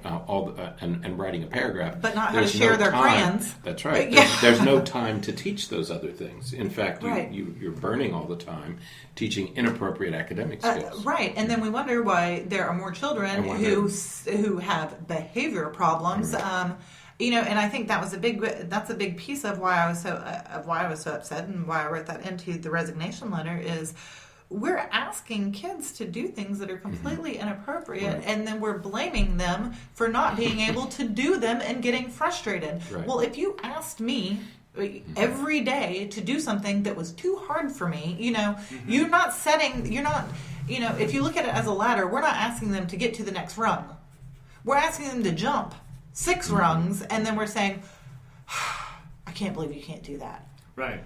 Let's practice jumping 6 rungs instead of just saying one at a time.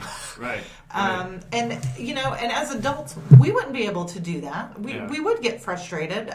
We'd be furious if people kept asking us to do something that we weren't ready for, with no breaks, with no interaction, with no chance to say, I really need a break right now. We expect children to do things that we ourselves couldn't do as adults, and then we say, well, they're a behavior problem. No, they're not. Yeah, when we look at some of the things that's happening in schools with some of the students with their, quote, challenging behaviors, we talk a lot about appropriate socialization, helping kids understand how you respond in challenging situations. How do you respond when somebody's asking you to do something that you don't know how to do, or how do you handle some of these issues? The education system right now is working from the perspective that kids arrive at kindergarten completely socialized. Right. And they're not. At least not in the way that the school wants them to be. Right. I mean, to expect a 5-year-old or a 6-year-old boy to sit in a chair for 2 or 3 hours at a time is completely developmentally inappropriate. I mean, and there's 100 years of research that says that's not going to happen. Right. But when he doesn't, we say, well, he must have ADHD. Right. He does not. He's a little boy. Right. And then those boys, because they've had to jump 4 or 5 rungs on the ladder, they don't have those foundational skills that we were talking about earlier. Then they become teenagers who are threatening teachers and battling against the school resource officers, and they're getting in fights, and they're behaving inappropriately in so many different ways. And we're wondering, it must be the parents' fault, or it must be this person's fault or that person's fault. No, we're not building those foundational skills. Yeah, it's our fault. And not individually, but collectively as a system, we've designed it so that kids are not getting what they need to succeed. And then, we get to the end of high school and we go, oh, well, we need to take money away from you guys because you didn't do a good enough job. Right. So, but there's also this sense that, you put kids in centers and you put them in academic centers, rigorous academic centers where they're supposed to be doing hard academic work. And you put them in centers and you say, well, we put them in centers so they can work together. You can't work on both your social emotional, on building those skills and your academic skills at the same time. You're expecting them to do too many things at once. That was why we had those free activity times. Because that gave them the chance to focus only on developing their social competence. And if you give kids 30 minutes a day just to work on social competence, just to work together in the block center and have to negotiate because there's only 2 triangle blocks and we both want those triangle blocks. How do you negotiate those problems? You can't ask them to solve hard math problems and learn how to get along at the same time. And unless you're providing them with high interest materials, you're not working on social skills, because to do that they have to be social. And solving math problems next to each other isn't social. It would be called parallel play. Yeah, exactly, and it is. It's parallel play, and now we're saying, well, that's when they interact. No, that's not true interaction. True interaction is when you're going back and forth and you're negotiating and and you're doing that sort of thing. And they've taken all of that away. They've reduced recess to 10 minutes. Well, we're taking away every opportunity for our kids to interact in an authentic manner, and then we're wondering why they can't get along. Right. Well, there was that nice article, I think it was last week, about Finland. The differences, the Finland. We're working on these 150 words that our kindergartners have to learn, and in Finland they're playing on the playground. And Finland schools on these international tests do better than us. Because they're letting the kids play, they're letting them explore on their own. And it's not completely, they're not doing a Montessori model. They're just looking at the kids from a developmental perspective. Well, and there are ways, NACE, I'll talk again, NACE looks at developmentally appropriate practice, and it says, there is a way to teach standards and do it in a way that children can still have free, it can have these appropriate play-based or activity, centered things. And we've just completely ignored the fact that, I'm not saying throw out all the academics, don't teach them anything until they're, in first or second grade. What I'm saying is we've turned it into such a didactic, just, hammered down, let's drill you on your letters, let's drill you on your words, but you get to sing the letters, so that makes it better. It's when all of the research, going back to the 70s, says that when you put an academic preschool or kindergarten classroom next to a play-based, which still, has an academic component, when you put those two things together, yes, the students who had the academic-based preschool will have better results initially. By the time they hit third grade, the play-based group outperforms every time. Right. But we're so short-sighted in what we're doing that we're just looking at, but they do better at the end of kindergarten. But the end of kindergarten isn't what we're looking at, is it? Aren't we supposed to be looking at a long-term life-based perspective? Wouldn't we do what's best for them in the long term, even if we see fewer, I call it the gingerbread, fewer short-term gains? You build a house, the foundation is absolutely the most important part of that house. Because that house is going to fall down if it doesn't have a strong foundation. But we're so concerned about the gingerbread that my kid can say 126 words that we don't realize that if we neglect those foundational skills, all that gingerbread's going to crumble in a few years. So how about we work on making the bottom strong, and then we worry about how it looks. Right. And that's what we used to do. Yes, that's it is how what we used to do. This, right? I have many more questions. Yeah. And some of these I'd like to talk about in more detail, but I'm concerned about our time. I'm sorry. Can we do this? It's not your fault. I get worried. You're the one I want to listen to. Can we meet again? Yeah. Well, will you come back? Yeah. Okay. Awesome. My husband hates talking about this stuff with me, so this is awesome. No, this is great. Yeah. No, I have a number of topics that I'd like to really devote more time to that have come up in this discussion, and if that would be okay if I could organize my thinking and what questions there are, I could send them to you, and then we could meet again and talk in more detail. Absolutely. And I think one thing that we should touch on before we wrap up today is I want to make sure that parents, any parent out there that listens to this, gets some information about opt-out. I want to make sure that they, they can start looking at that, and even if that's a focus that we have on a podcast in the future, that we sort of give them some resources to start looking at, so they can ask questions, because they're going to have questions. They're going to wonder, how can I get more, or how do I, who do I contact, and that kind of stuff. What can I do about this? Right. And I think right now, teachers are hamstrung. Their hands are really tied, and I would hate to encourage them to be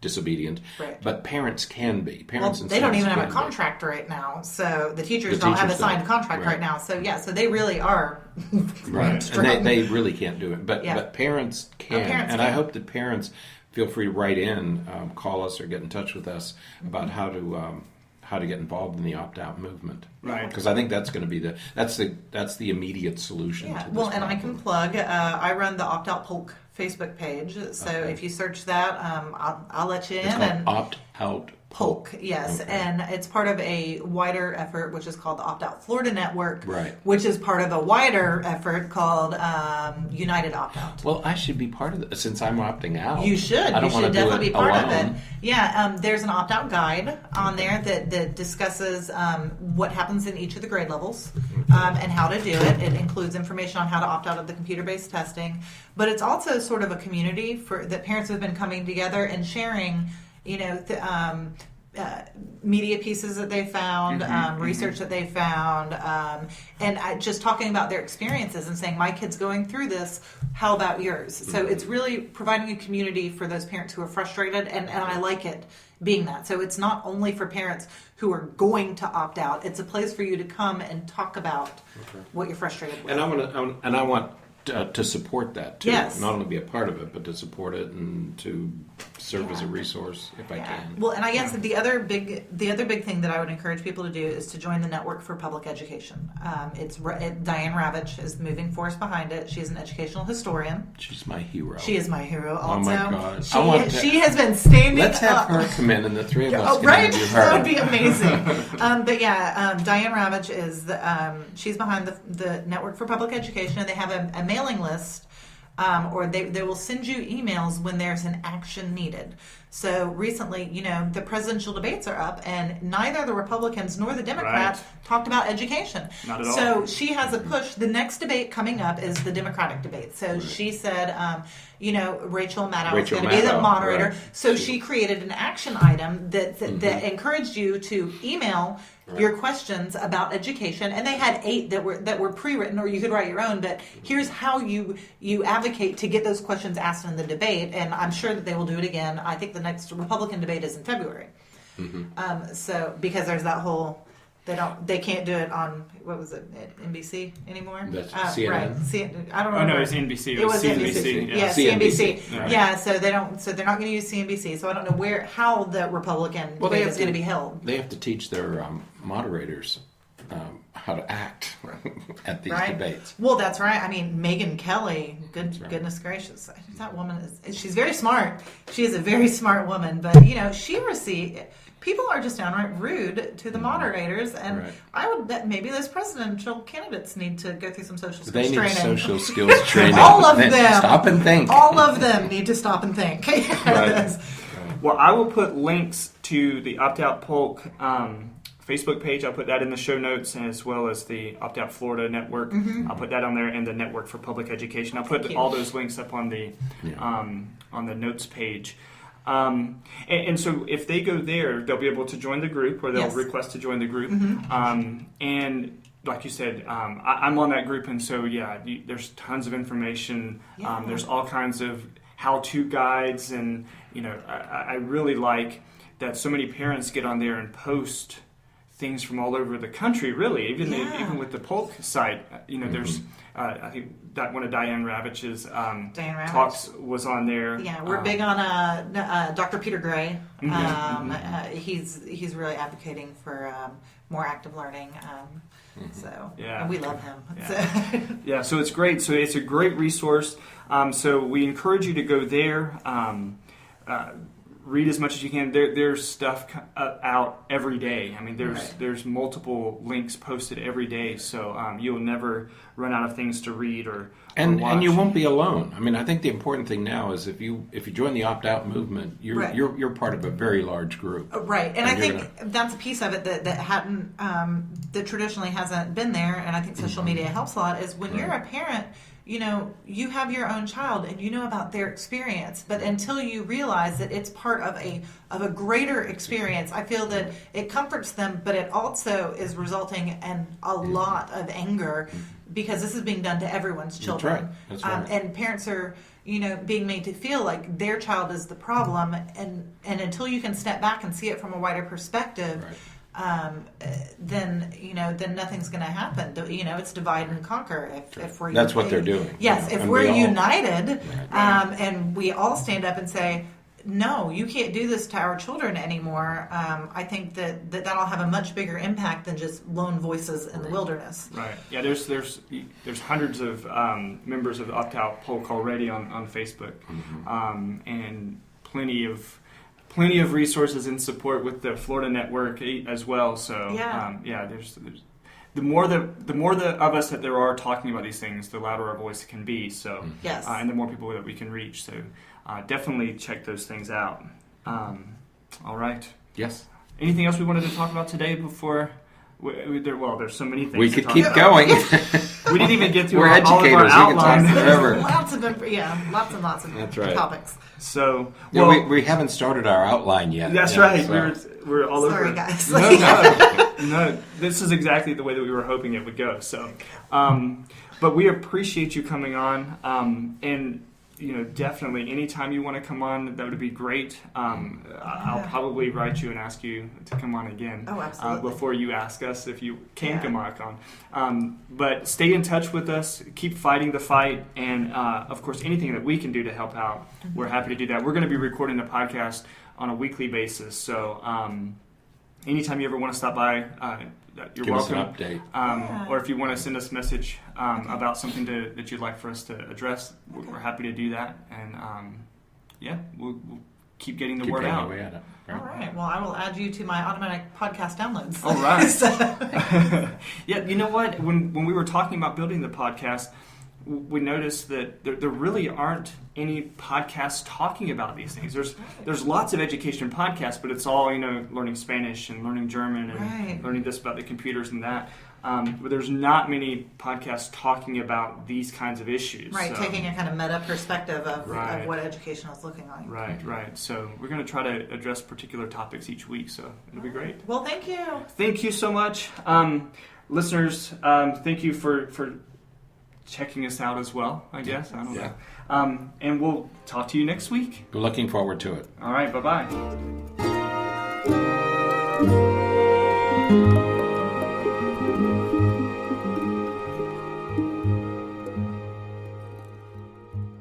Thanks for listening to the Paedeia Education Podcast. We are so glad that you found us and that you're taking part in this. We want to create a forum for everybody to be able to talk about these issues and talk about our education system. But to increase our numbers, we ask that you jump onto iTunes and write a review or at least rate us so that we can increase our visibility so that other people can find us and join in on the conversation. You can also follow us on Facebook. Paedeia has its own Facebook page. And you can follow us on Twitter. At Dr. Berney is our handle. So follow us, and we will be posting lots of information, lots of new research, lots of new articles and columns and all kinds of information for you to stay part of what's happening. So thanks again, and we look forward to talking with you.